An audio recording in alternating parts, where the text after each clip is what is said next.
Dare to enter Crow's Quill's books, where tales of forgotten realms and fearless souls come alive. Today's Journey, Perigord, chapters 31 to 33, by Mark Lindsay. Will you uncover the truth hidden in the shadows? Chapter 31. The party at Hector's had been going strong for the past few hours. Everyone inside was heavily inebriated and was either making out or consuming more alcohol. Hector walked through the house as if he were the lord of the manor. The noise emanating from the party was deafening, but the neighboring houses all feared Sheriff Rope, so they remained silent. This fact was not lost on Hector, who tended to treat them with disdain. "Is everyone having a good time or what?" Hector called out, a huge shit-eating grin on his face. This was met with drunken cheering from the group. Hector continued to strut around, drinking liberally from a bottle of cider. He strolled over to Halo, who was sitting on a lounge, trying unsuccessfully to cop a feel from a young brunette who was glad to be at Hector's party, but not happy to be the object of Halo's affections. "Halo, my man, have you seen Tib?" Hector asked casually. Halo shook his head, barely taking his eyes or hands off the young girl. "I think he's upstairs with Mandy," Halo replied, a dirty grin on his face. Hector nodded, images of his own time with Mandy still fresh in his mind. "Cool. I'm going for a piss," Hector commented as he walked toward the back balcony and quietly let himself out. He leaned against the railing and looked out into the night, the cool breeze having a slightly sobering effect on his senses. He could faintly hear the sounds of the party happening from inside the house. This brought a smile to his face. "Hoo-hoo!" Hector screamed into the night. "That's all you have to say for yourself? Hoo-hoo!" A deep, gravelly voice replied. Hector jumped at the unexpected sound. "Who's there? Do you think you're funny?" Hector yelled, angry at being caught off guard.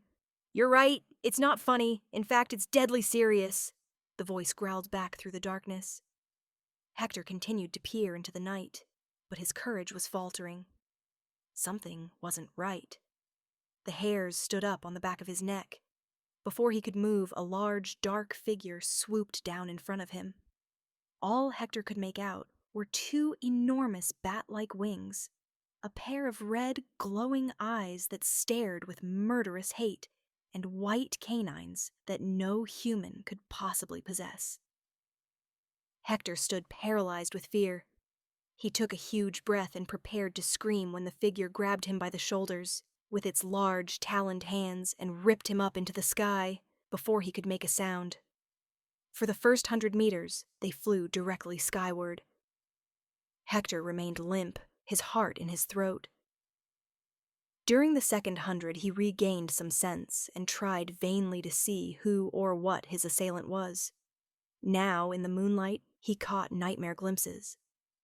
Hooved feet, a flowing reptilian tail, leathery skin, finally a bestial face straight from Dante's Inferno that peered at him, its mouth open, displaying white razor-sharp teeth arranged in what seemed to be a grin.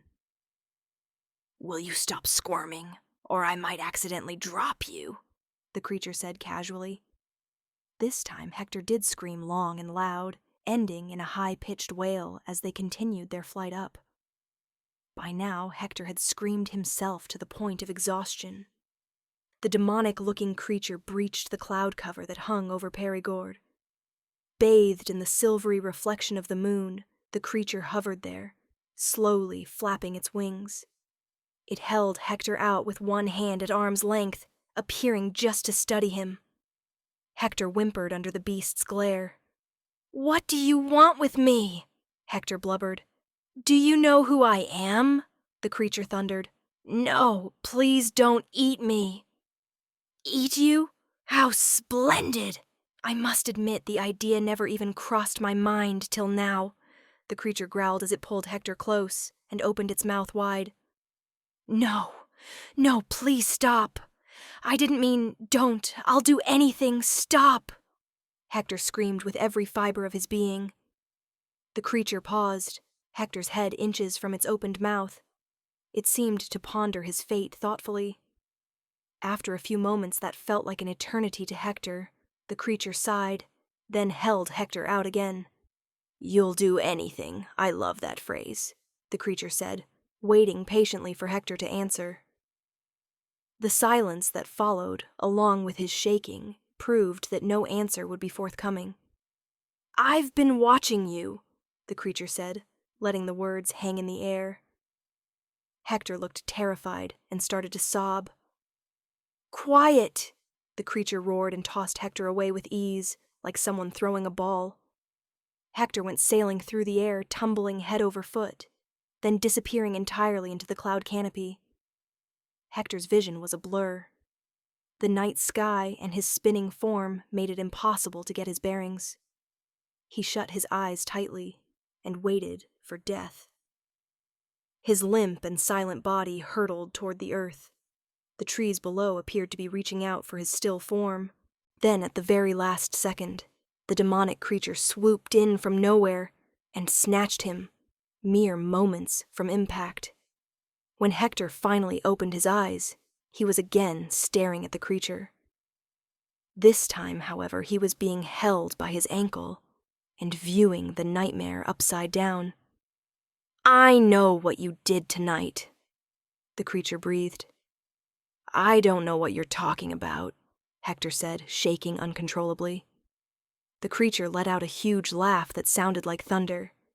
"That's the spirit.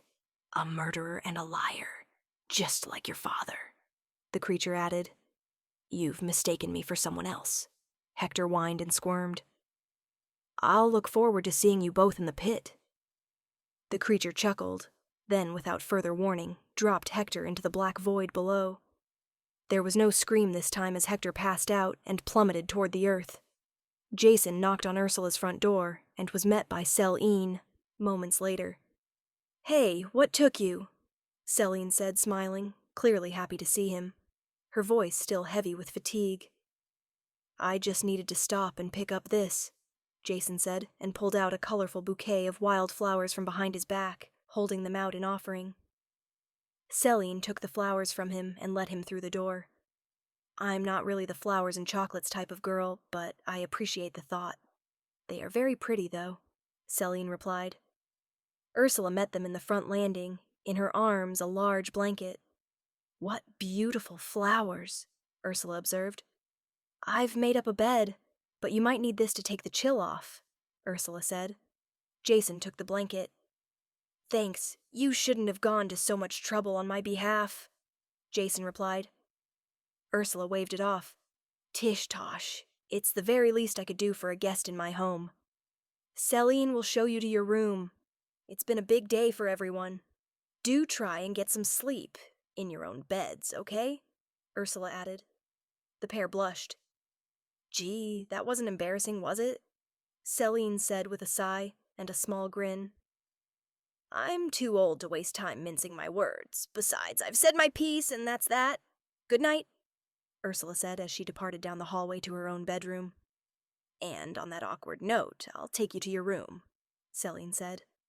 They stopped at the kitchen along the way and made a small snack of milk and cookies, which they nibbled on slowly. They talked about things that teenagers their age find interesting: movies, music, and school gossip.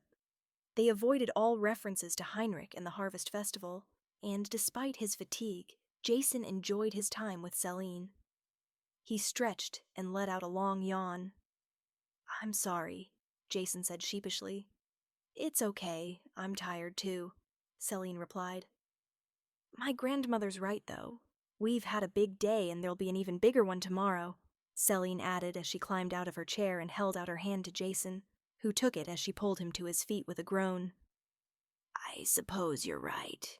We only have one more day until the festival starts," Jason replied. "Come on then," Selene said reluctantly. Still holding his hand, she pulled him along down the corridor toward his room. "This is your stop. If you do need anything, I'm just down the corridor, first door on the left," Selene said without a hint of innuendo. "Thanks, will do," Jason mumbled shyly. "Good night," Selene replied as she started to leave. Jason felt frustrated by his lack of confidence in their budding relationship. Frustration turned to impulse as he took a deep breath and grabbed her by the shoulders, spinning her around to face him.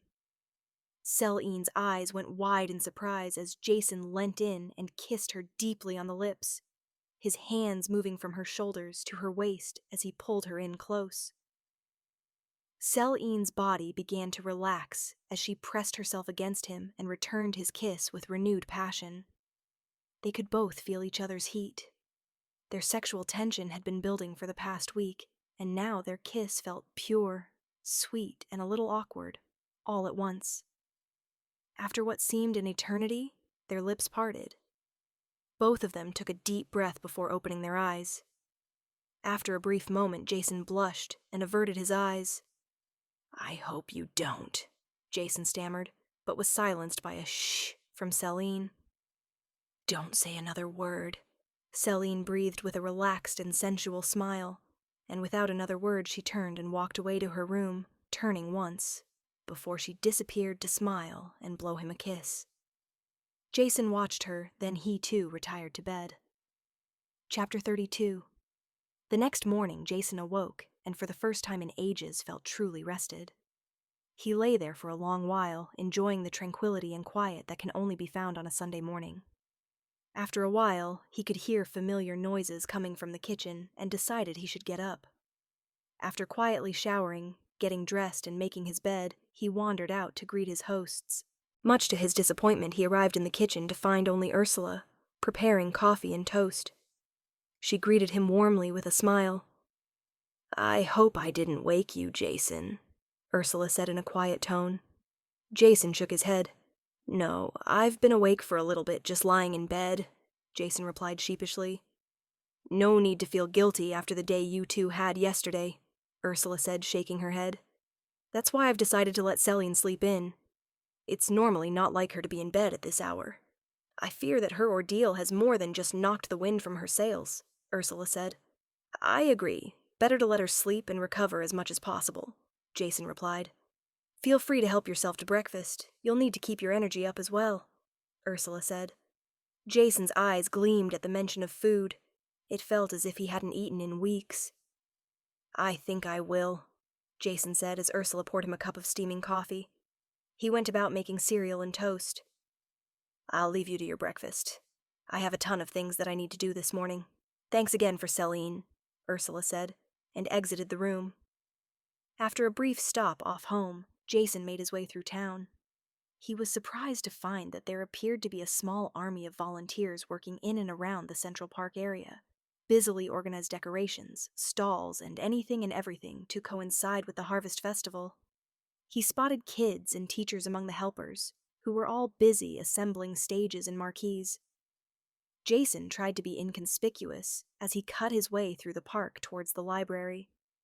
Every so often he would see someone he knew and would give them a brief wave, then continue on, not wanting to get caught up in pointless, idle chatter.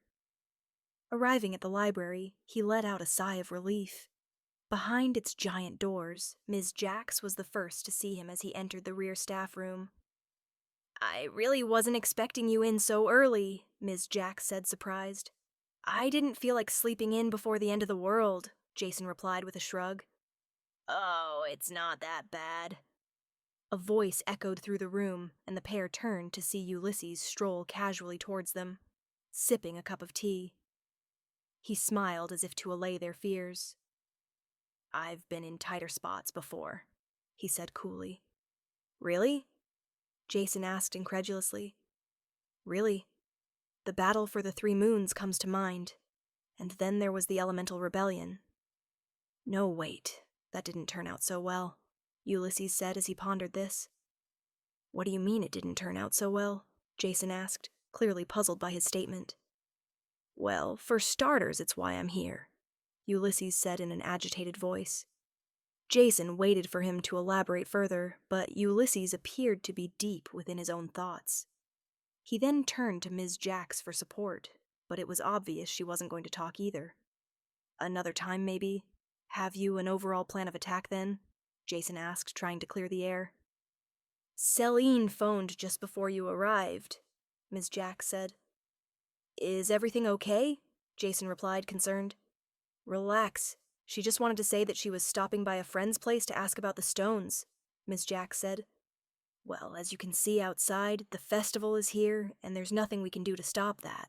But that doesn't mean we're sunk. Right? Ulysses said. Jason shrugged. I've been thinking about this all morning. Ms. Jax is going to continue to hit all of Earth's databases for more information, Ulysses said. I'm on it, Ms. Jax replied in her usual deep, gravelly voice. Jason, I want you and Selene to stay close to the park and keep an eye on the setup and proceedings. You see anything out of the ordinary, phone it into Ms. Jax, Ulysses instructed. That's all? Surely my time could be better suited to something else, Jason replied tersely.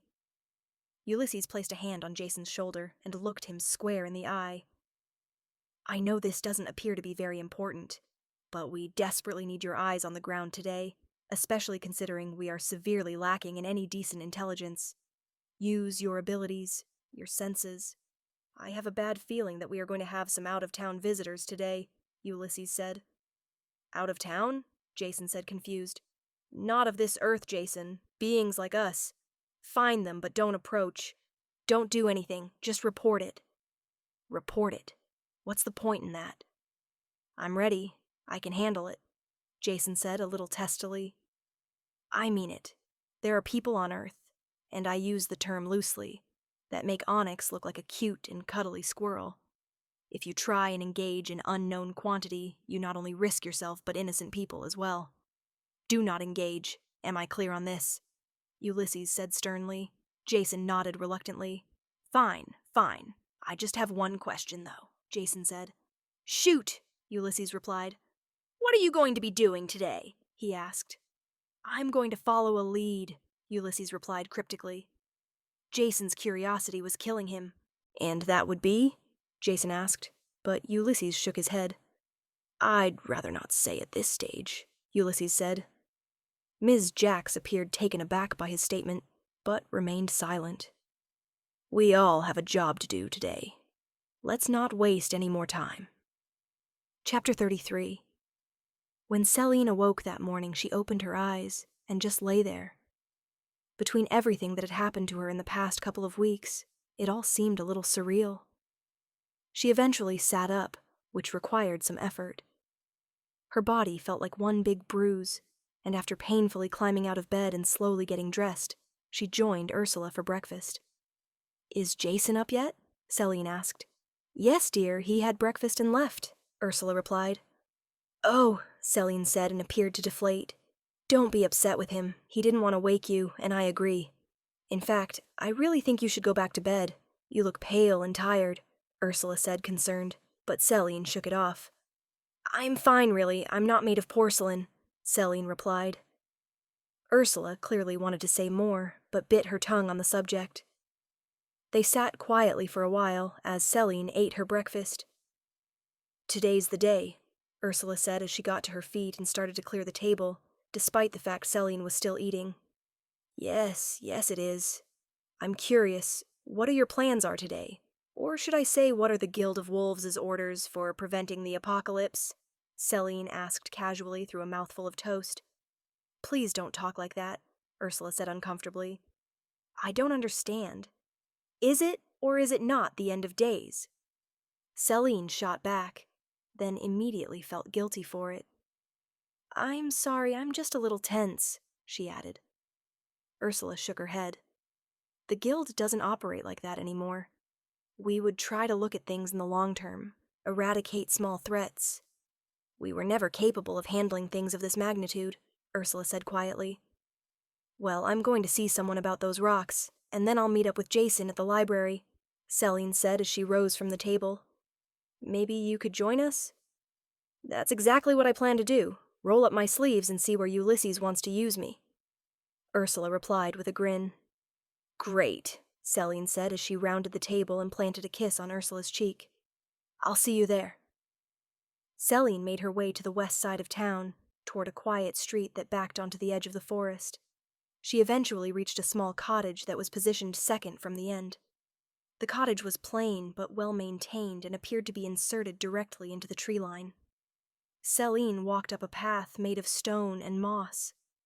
Large, unkempt hedges lined the path, which gave it a natural feel, as well as providing privacy from the road. Approaching the porch steps, Selene heard a female voice calling out, "Good morning, Selene. What brings you around here this early in the morning?" the voice asked pleasantly. Selene's head whipped around in surprise. "Oh, hey, I didn't see you there, Ms. Gaia," Selene said, smiling as she climbed the steps up to the house.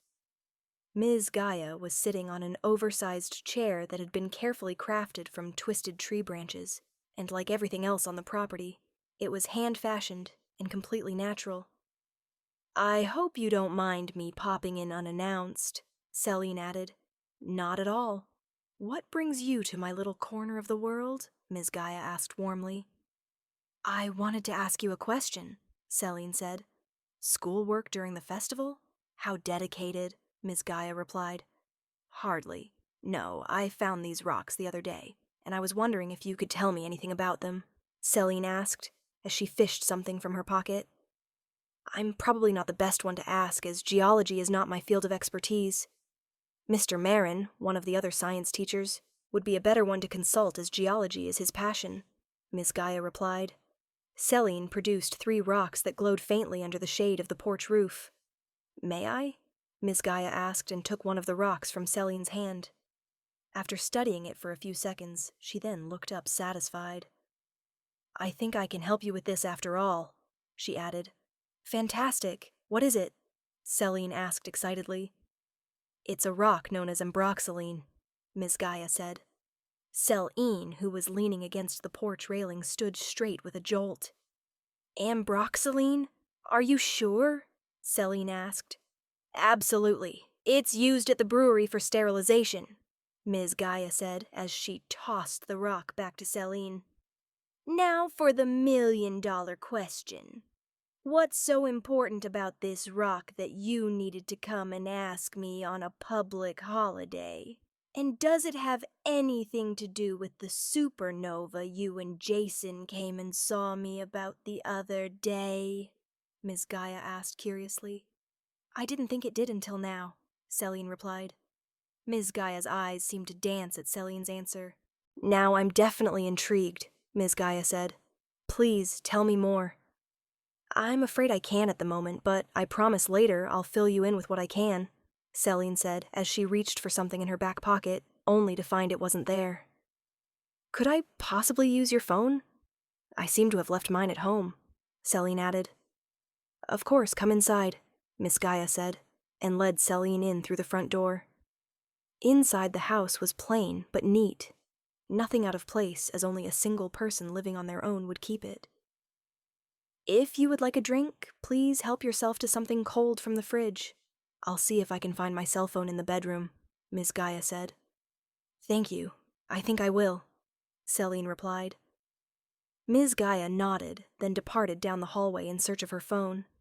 Selene went over to the cupboard, looking for a glass. After opening several doors with no success, she went over to the pantry and peered inside. Again, no glasses, but what she did find was something tall, standing up against the wall and covered in a long, flowing cloth that appeared to have a primitive astronomical chart stitched clearly and painstakingly into it. "What's this?" Selene whispered as she slowly pulled the cloth from the hidden object underneath. What she found made her gasp and drop the cloth. Leaning against the wall was a long, twisted staff covered in runes, polished stones, and engraved figures.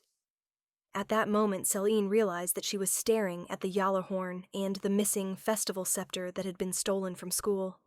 "Oh my God, it can't be," Selene muttered as she picked up the Gjallarhorn with a grunt and examined it closely. "The harvest scepter is the Gjallarhorn," Selene said. Yes, it is," a voice behind said. Selene spun to see Ms. Gaia swinging a rolling pin in her direction. Then darkness overcame her. Selene slowly opened her eyes and lifted her head, which felt as if it weighed a ton and throbbed with a blinding intensity. She tried to focus her vision on her surroundings, which seemed to be an impossible task. Ah, you're awake already. I was right about you. You're a tough one, Ms. Gaia said. Selene blinked and shook her head as she attempted to clear her vision. What have you done to me? Selene groaned. Oh, you took a nasty bump to the head, Ms. Gaia replied with a chuckle. Selene's vision had started to clear, but the throbbing in her head still made it hard to concentrate. She looked down to find that she had been bound to a chair in what she guessed was Ms. Gaia's basement. Why are you doing this to me? Selene growled.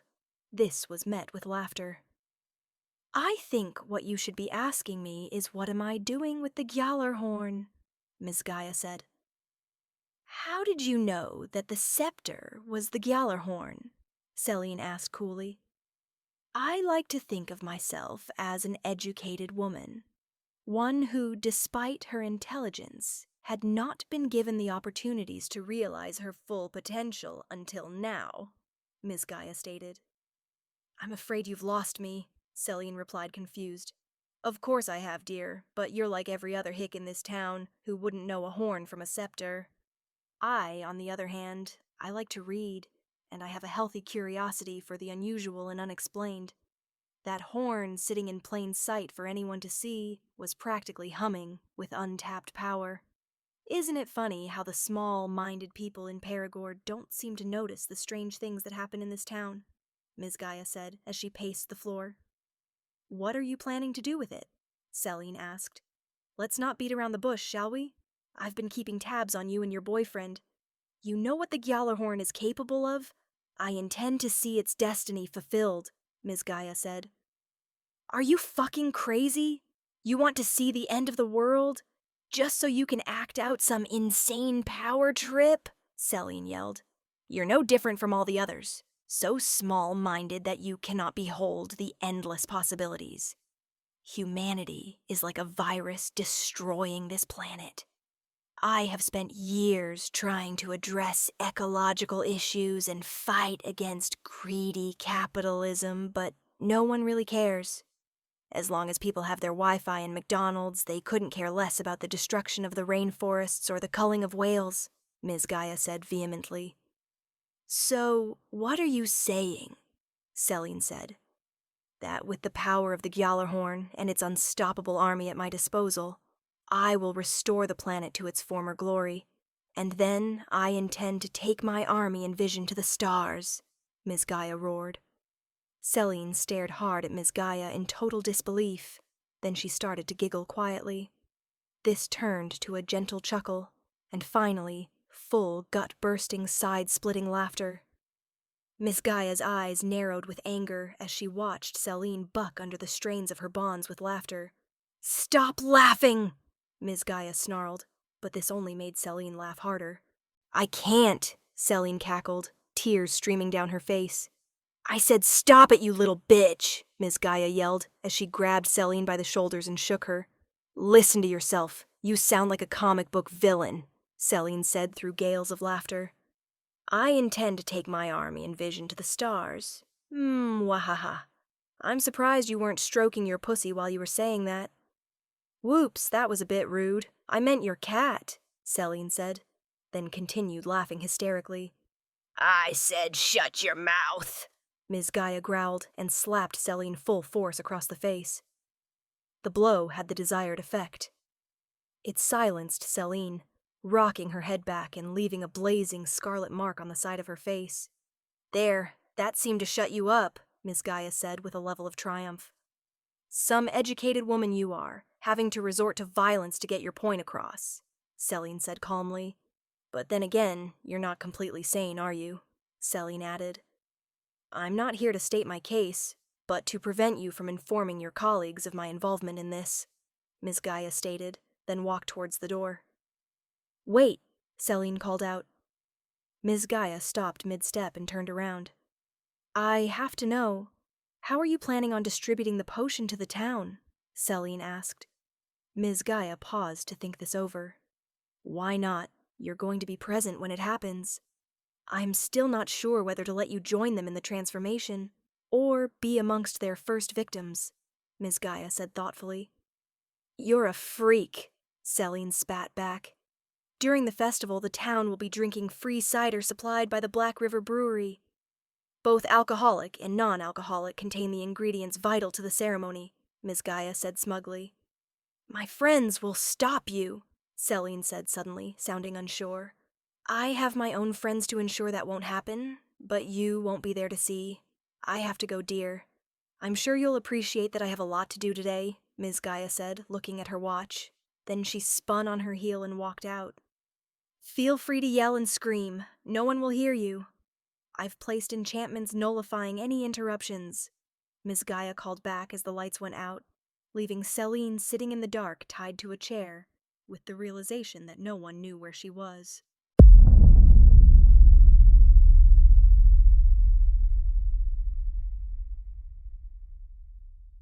That seals today's tale in shadows. We hope Perigord has drawn you deeper into its enigma. Return soon to Crow's Quill's books, where the next chapter awaits, whispering secrets yet untold.